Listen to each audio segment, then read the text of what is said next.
ابني بقى بيتهته في الكلام يا دكتوره الحقيني. طب اهدي بس، احكي لي ايه اللي حصل. ولا اي حاجه، انا الفتره اللي فاتت كنت عصبيه جدا وعندي ضغط في الشغل، ده غير شغل البيت، وكان مشكله كده بره، وكان ابني كل ما يعمل حاجه بضربه وبزعق معاه لانه ما كانش بيهمت في حته ومجنني. يا دكتور يا ستي حرام عليكي، بس ليه كده؟ انت عقدت ابنك على فكره. بالطريقه دي انت ربيتي له عقده نفسيه في شخصيته، وهتفضل مكمله معاه لحد ما يكبر. ده ممكن يتعقد اكتر ويفقد النطق خالص، مش يتهته بس.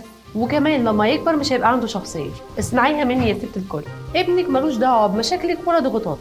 اوعي تعملي معاه كده تاني، ولا انتي ولا باباه. الطفل ده منحة ونعمة من ربنا، خلونا نحافظ عليها. كل واحد بيجي عليه وقت بيطلب من ربنا انه يرزقه بطفل، مش بعد ما يجيلنا الطفل نبتدي نعنف فيه جسديا ولفظيا. طفلك ملوش دعوه بمشاكلك وضغوطاتك الخارجيه. مش قد الخلفه ما تخلفيش، ما عندكيش طولة بال ما تخلفيش، مش عندكيش درايه كافيه بتربيه الاطفال، بلاش تخلفي. اصبري على نفسك شويه. لكن طفلك ملوش دعوه باي مشاكل خارجيه سواء ليكي او لوالدك. خديه في حضنك وحسسيه بحبك، واكيد مشاكلك هتتحل. عشان حرام عليكي ابنك لما تيجي تقولي لي